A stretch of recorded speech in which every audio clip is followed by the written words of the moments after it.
안녕하세요 여러분, 수다몽입니다. 자, 오늘은 중국으로 넘어가 보도록 하겠습니다. 남북조 시대의 한 나라에 대한 이야기를 할 텐데요. 일단 남북조가 어떤 시대인지에 대한 이야기를 짧게 해보도록 하겠습니다. 자, 여기 제가 연대표 띄운 거 보이시죠?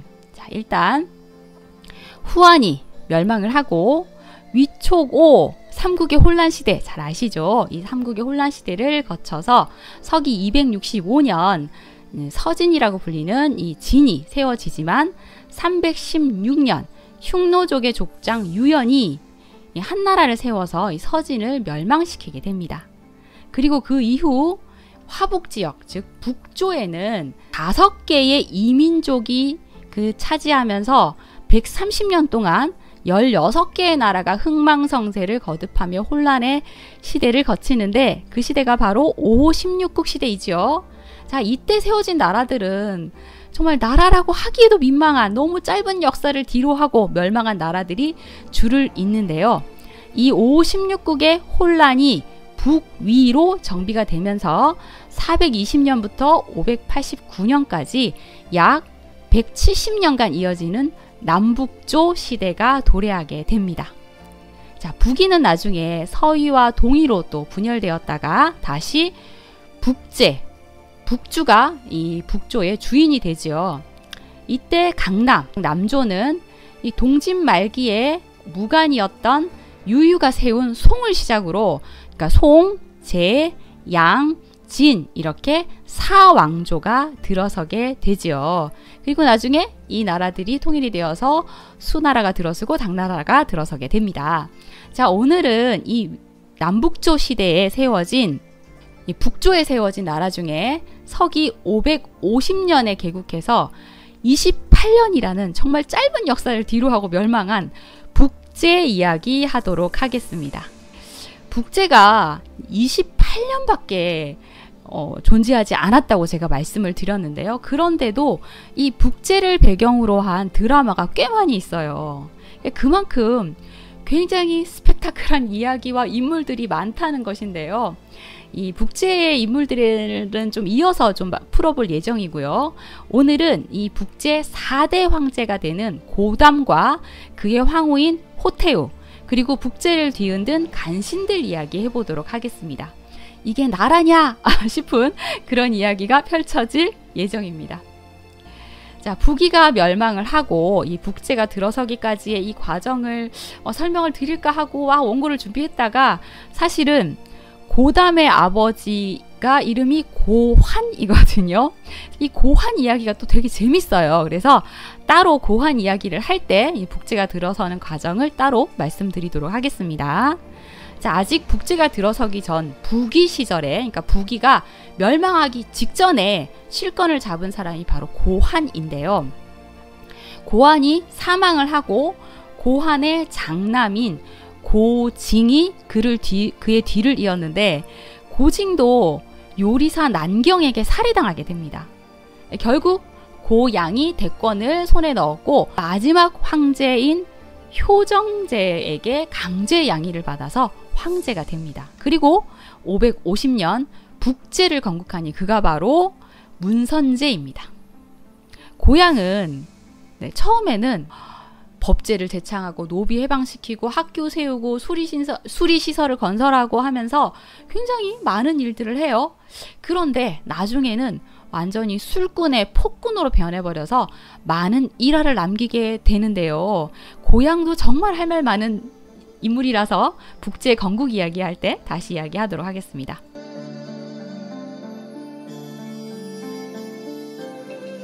고담은 북제가 건국되었을 때 장강왕으로 봉해지고, 고담의 부인이 이제 장강왕비가 되는 건데요. 나중에 이제 호황후 호태우가 될 그 인물은 이 북제의 안정군 사람으로, 아버지는 호연, 어머니는 노씨였다고 합니다.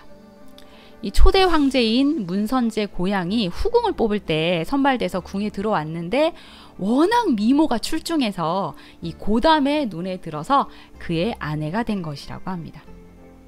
고담이 9번째 아들이라고 했잖아요. 그러니까 일단 뭔가 보위에 오를 위치는 아니라고 봐야겠죠. 그런데 이 고담은 아주 야심만만한 인물이었고 고향이 사망을 하고 그 뒤를 이어서 야욕을 드러냅니다. 같이 야욕을 드러낸 사람이 바로 고연이라는 형인데요. 형이 고향의 아들 민도왕 고은을 밀어내고 황제의 자리를 찬탈할 때 같이 도움을 준 겁니다. 그래서 고담 역시 이 실권자로 우뚝 서게 되었죠. 그리고 고은은 고연에게 제거당하게 되는데요. 그러니까 고양의 아들이 이제 제거를 당하게 되는데요. 원래는 자 이거 마시고 얼른 죽어 하면서 독주를 내렸대요. 그런데 고은이 내가 무슨 죄를 지었다고 독주를 마신단 말이오 하면서 이 마시기를 거부했고 결국은 목을 졸라 살해하게 됩니다. 자, 그러니까 삼촌이 조카의 황위를 빼앗고 살해를 한 것인데요. 자, 이렇게 손에 피를 묻히고 황제가 된 효소제 고연, 황제가 된 지 1년 만에 27살 젊은 나이로 병사하게 됩니다. 자, 그런데 황위를 자신의 아들이 아닌 동생 고담에게 넘기겠다는 유언을 하면서 그 대신 동생아 내 아들만은 제발 죽이지 말아다오 제발 약속해 하면서 이 고담의 약속을 받아냅니다. 그리고 아들 고백년에게 절대 황제 자리에 욕심을 내지 말라는 당부도 하죠. 자신이 조카를 죽인 것처럼 고담이 자신의 아들을 죽일 수 있으리라 라는 짐작을 했기 때문입니다. 자, 그렇게 고담은 561년 11월 11일 무성제로 북제의 황제 자리에 오르게 됩니다. 그리고 장거왕비도 이제 신분이 상승이 되어서 성이 호씨니까 호황으로 부르도록 하겠습니다. 북위는 그러니까 북제 전에 멸망했던 북위는 멸망 직전에 동위와 서위로 나누어졌는데요. 서위의 실권자였던 우문태가 사망을 하고 또 여기도 뭐 여러 가지 우여곡절이 있었던 끝에 557년 우문태의 아들 우문각이 황제가 되고 나라 이름을 북주라고 합니다. 자, 여기 지도 보이시죠? 이렇게 이 북조에는 북제와 북주가 나란히 공존하는 그런 상황이 된 거고요. 아래는 지금 진나라가 있네요. 자, 이렇게 이제 북제가 들어서고 난 다음 이제 고담은 계속 이제 황제 노릇을 해야 되는데 사실 고담은 황제감이 아니었어요. 음주가 모즐기고 여인들 가까이 하고 음탕한 생활을 계속해서 북제는 부패하기 시작합니다. 자, 고담은 이런 암군이다 보니까 암군 옆에는 당연히 또 간신들이 따르기 마련이죠. 자, 그 이름도 유명한 화사계가 바로 그 대표적인 간신인데요. 선비적으로 악삭이라고 도박으로 즐기는 놀이였는데 이 악삭을 아주 잘했고요. 또 비파를 잘 타서 고담의 총애를 받아서 연이어 승진을 해서 상서 우복사의 자리에 올랐다고 합니다. 자, 이 아첨에는 화사계를 따를 자가 없었다고 하는데요. 어느 날 화사계가 전하는 천인이 아니라 정령 천재이십니다 하면서 아첨하는 말을 했고 고담이 기분이 좋아져서 아이고 경도 세인이 아니라 세신일세 그러니까 충성스러운 신하일세 라면서 이렇게 맞장구를 쳐줬던 거죠. 두 사람이 이렇게 쿵짝이 너무 잘 맞아서 밤낮으로 붙어다니면서 온갖 짓을 다 했다고 하는데요. 뭐 기록에 군신의 예의 범절이 전혀 없었다라고 기록되어 있습니다. 어느 날 화사계가 또 고담에게 제왕도 결국은 한 줌의 제가 되는 게 순리 아니겠습니까? 요순이나 걸주나 모두 다 그렇지 않습니까? 폐하께서도 나라 일에 너무 얽매이지 마시고 젊고 정력 왕성할 때 향락을 누리셔야 됩니다. 하루 즐겁게 살면 천년 사는 것보다 낫다는 그런 말도 있지 않습니까?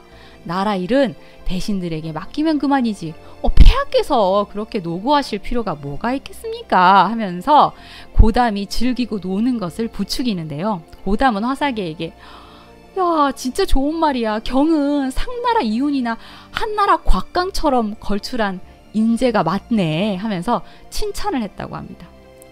고담의 총애를 받은 이 화사계의 권세는 날로 높아져서 대신들 중 따를 자가 없었다고 하는데요. 뭐 큰 장사치나 관리들이 다 앞다투어 그의 문화로 들어갔고, 화사계의 집에는 이 선물들이 장사진을 이루고 그를 만나려는 사람들로 넘쳐났다고 합니다.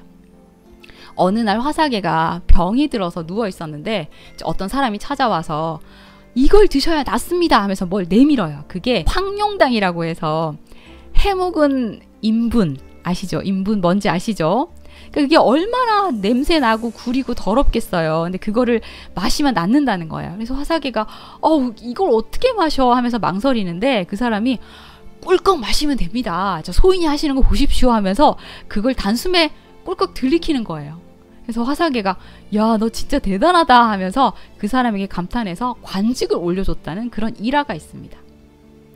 자, 무성제 고담은 이 화사계의 조언을 받아들여서 내정이랑 뭐 재정, 뭐 군사부문 전부 다 신하들에게 맡기고, 또 아들 이름이 고위인데요. 이 황태자 고위의 교육은 호황후의 형부인 풍자종, 그리고 호황후의 사촌인 호장찬에게 맡깁니다.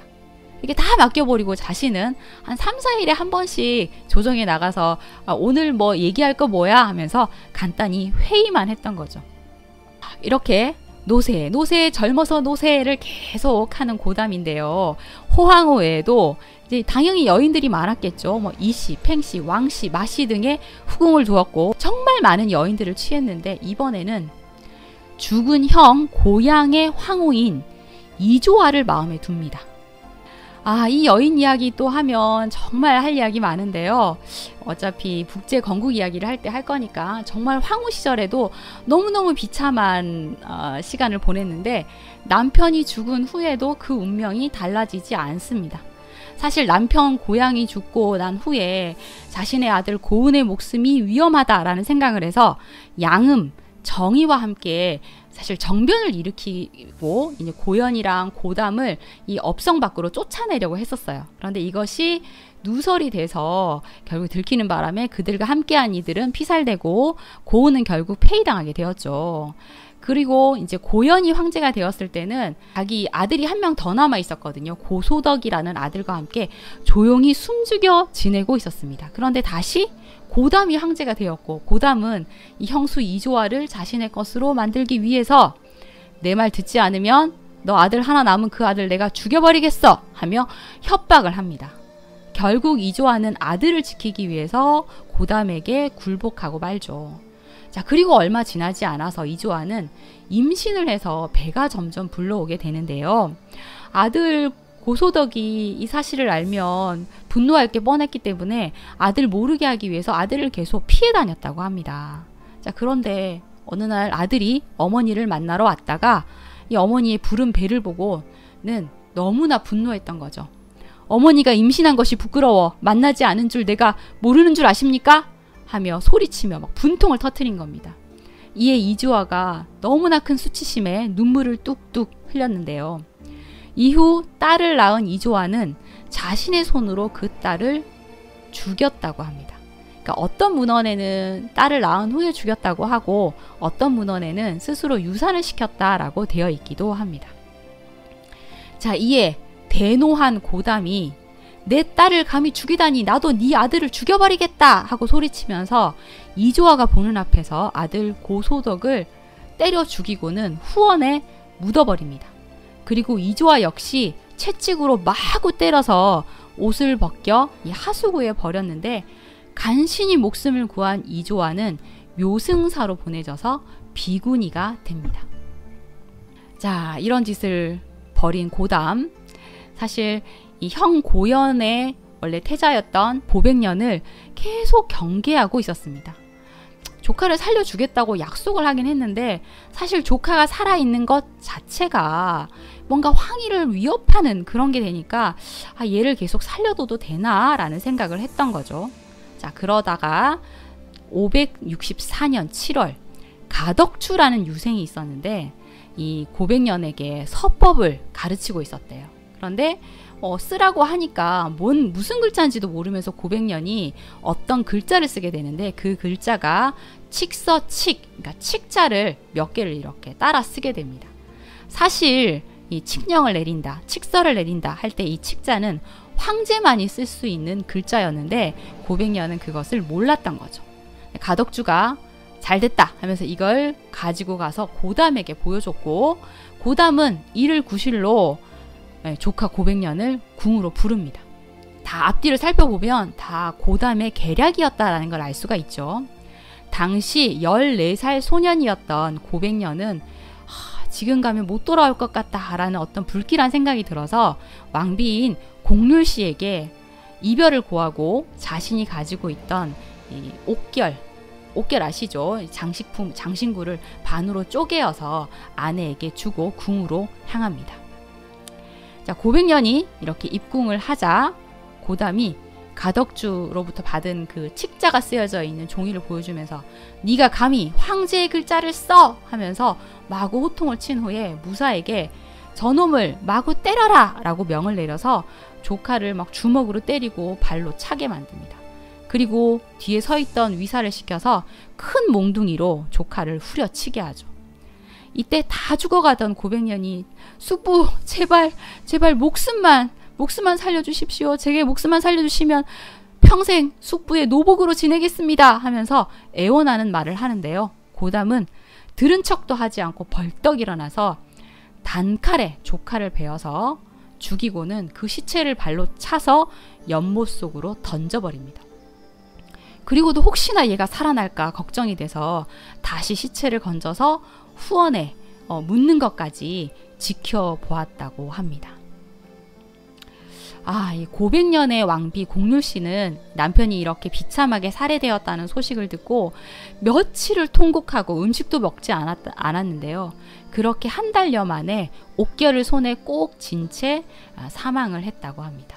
고담이 이렇게 미친 짓을 하고 있는 사이 제가 잠시 언급했던 호황후 기억하시죠? 고담의 황후.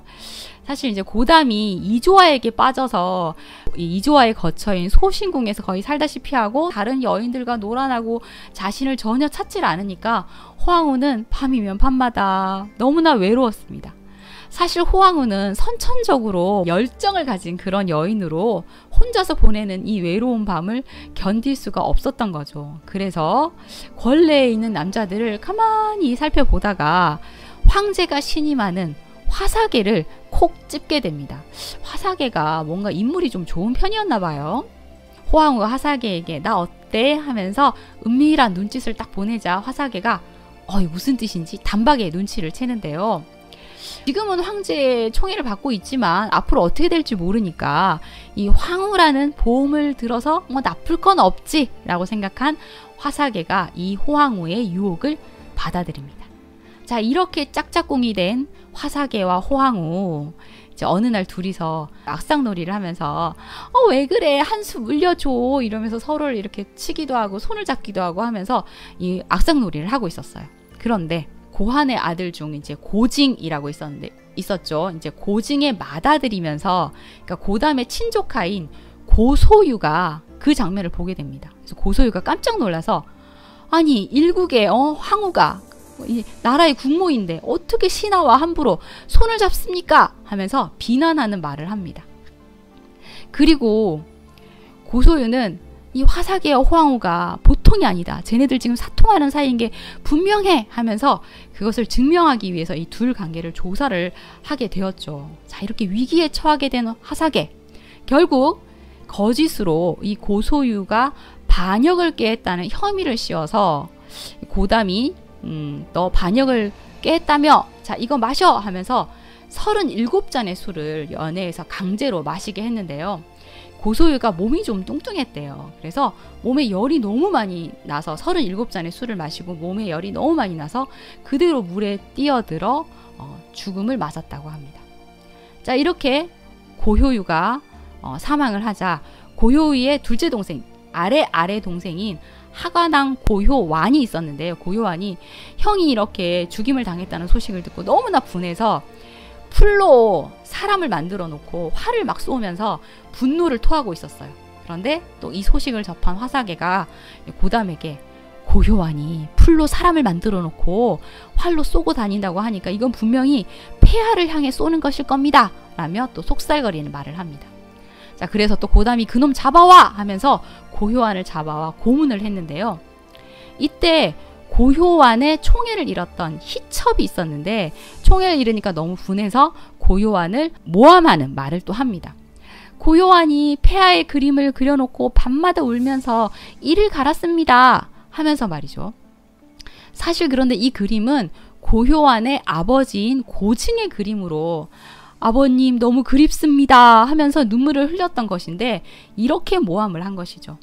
고담은 즉시 또 이 위사들을 시켜서 고효안을 채찍으로 마구 치게 하면서 자신은 술을 마시면서 그 장면을 지켜봤는데요. 고효안이 숙부 하면서 큰 소리로 막 외칩니다. 그러니까 화를 내면서 누가 네 숙부인가? 네가 감히 나를 폐하라고 하지 않고 숙부라고 부르냐? 하면서 막 소리칩니다. 그럼에도 고효안은 고집을 안 꺾고 절대 폐하라고 부르지 않아요. 그러면서 나는 신모 황제의 적손이고 문영 황제의 적자이다. 근데 어째서 숙부라고 부를 수 없단 말이냐? 하면서 소리를 지르죠.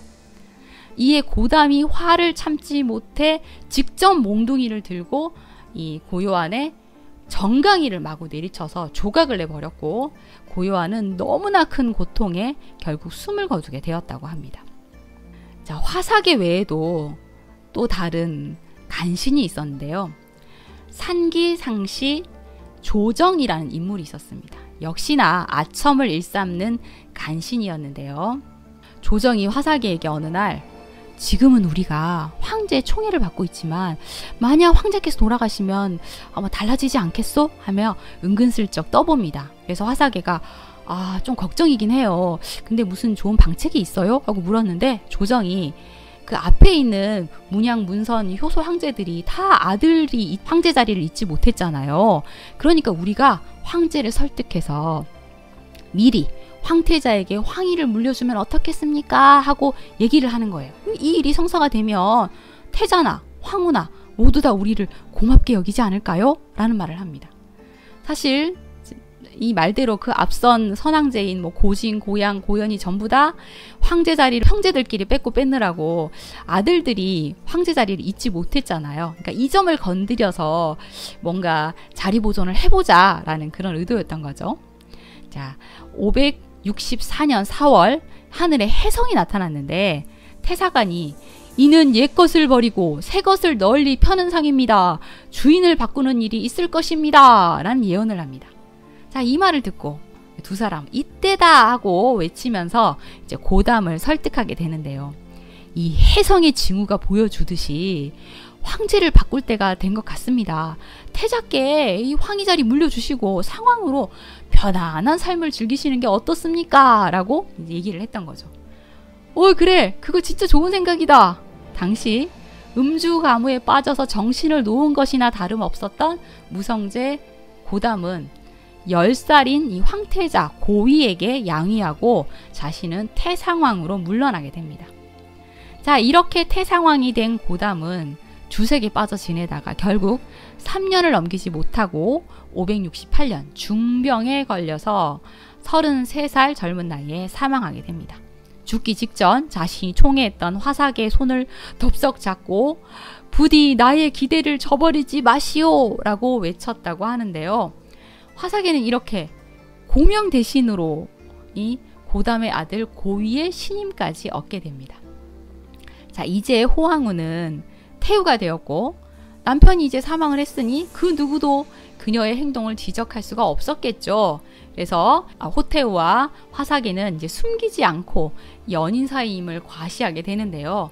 화사계는 이렇게 아주 특별한 통해를 받아서 권세가 더욱더 커져가게 됩니다. 자, 그러자 조군왕 조회를 비롯한 일부 선비 귀족들이 이 화사계를 경계하고 싫어하게 되는데요. 고예는 고환의 동생인 고침의 아들이니까 이 고담과는 사촌 형제지간이고 고위의 당숙이 됩니다.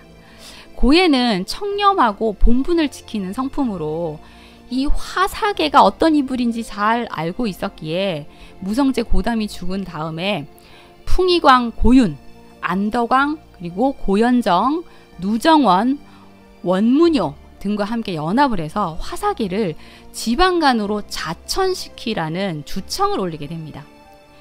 그리고 또 호태우가 조정 대신들을 위해 베푼 연회 자리에서 화사계는 선제 때 농신에 불과합니다. 그러니까 임금님의 놀이 상대에 불과합니다. 뇌물로 궁정을 어지럽히는 이 불순한 존재를 내몰아야 하니 제발 궁정에서 조정에서 내몰 것을 추청합니다. 라는 말을 했는데 호태우가 아니 선제가 살아계실 때는 아무 말도 못하다가 왜 지금 말하는 거요? 우리 모자가 그렇게 만만한 거요? 하며 소리칩니다. 자, 그러자 고해와 뜻을 같이 하고 있던 또 대신들이 화사계를 조정에서 내몰지 않으면 나라가 안정될 수 없습니다 하고 말을 했는데 호태우는 다음에 이야기합시다 하면서 자리를 떠나버렸고 분노한 대신들과 고해가 모자를 땅에 던지고 주한상을 막 주먹으로 내리치면서 분노를 표현했다고 합니다.